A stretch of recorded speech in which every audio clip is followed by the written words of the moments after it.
আমি ময়দাটা মেখে এভাবে মথে নিয়েছি। আমি এখন টুকরো টুকরো করে কেটে নেব। ভিউয়ার্স দেখতে পাচ্ছেন।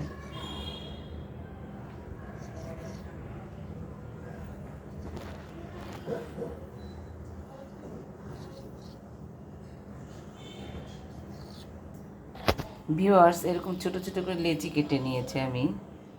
এখন আমি ডালটা সেদ্ধ করে নিয়েছি, ধনিয়া পাতা কেটে নিয়েছি, একটা মরিচ নিয়েছি, এটা মেখে নেব।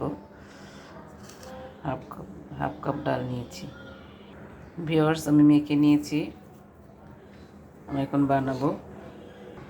ভিউয়ার্স আমি এখন পুরগুলো ভিতরে ভরে নেব প্রত্যেকটার মধ্যে। দেখুন কিভাবে ঢোকাচ্ছি আমি। এভাবে এভাবে করে পুর ভরে নেব।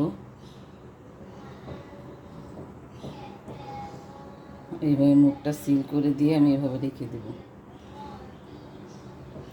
এভাবে করে আমি প্রত্যেকটার মধ্যে পুর ভরে নেব। ভিউয়ার্স আর একটা দেখিয়ে দিচ্ছি।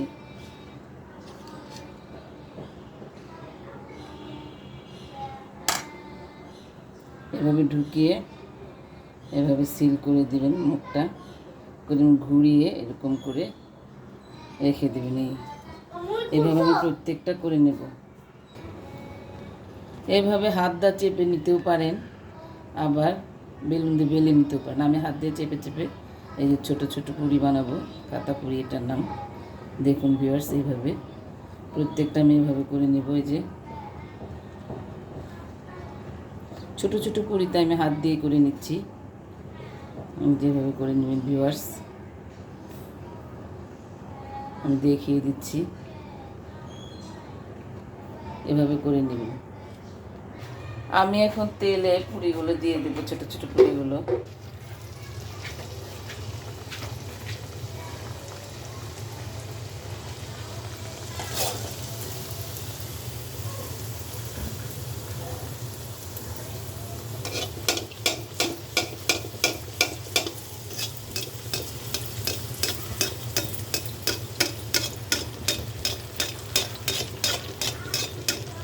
ভিউয়ার্স পুরিগুলো দেখুন কি সুন্দর ফুলে উঠছে। প্রত্যেকটা পুরি এভাবে ফুলে উঠবে, একটাও ফাটবে না, একটা থেকেও ডাল বের হয়ে যাবে না। আমার মতো এভাবে বানাবেন। বাচ্চারা তো খুব পছন্দ করে এই পুরিগুলো, ছোটো ছোটো পুরিগুলো।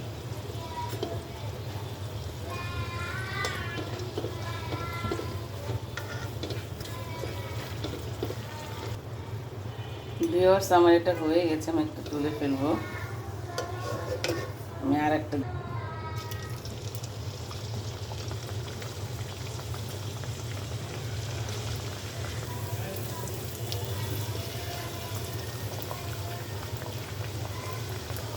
আমি 3টা পুরি একসাথে দিয়ে দিলাম। ভিউয়ার্স দেখতেই পাচ্ছেন।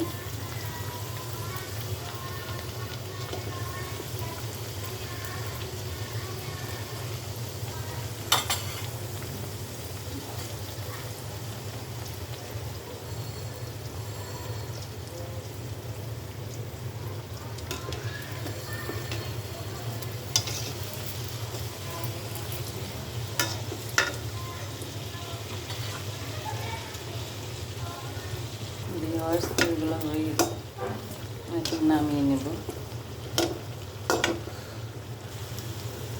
দেখুন কিভাবে ফুলে ফুলে উঠছে পুরিগুলো। প্রতিটি ব্যাচ আমার এইভাবে ফুলে ফুলে উঠতেছে। এভাবে বানাবেন, দেখবেন বাচ্চারা খুশি হয়ে যাবে।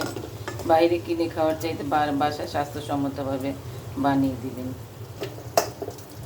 ভিউয়ার্স এরকম করে সস দিয়ে বাচ্চাদেরকে দিবেন, বাচ্চারা খুশি হয়ে খেয়ে নেবে। ছোটো ছোটো এরকম কাঁথা পুরি বাসায় বানাবেন, তাহলে বাচ্চারা খুশি হয়ে যাবে। মজাও লাগে অনেক খেতে। এতক্ষণ সাথে থাকার জন্য ধন্যবাদ। ভালো থাকবেন, শেয়ার দিবেন, লাইক দিবেন। ধন্যবাদ।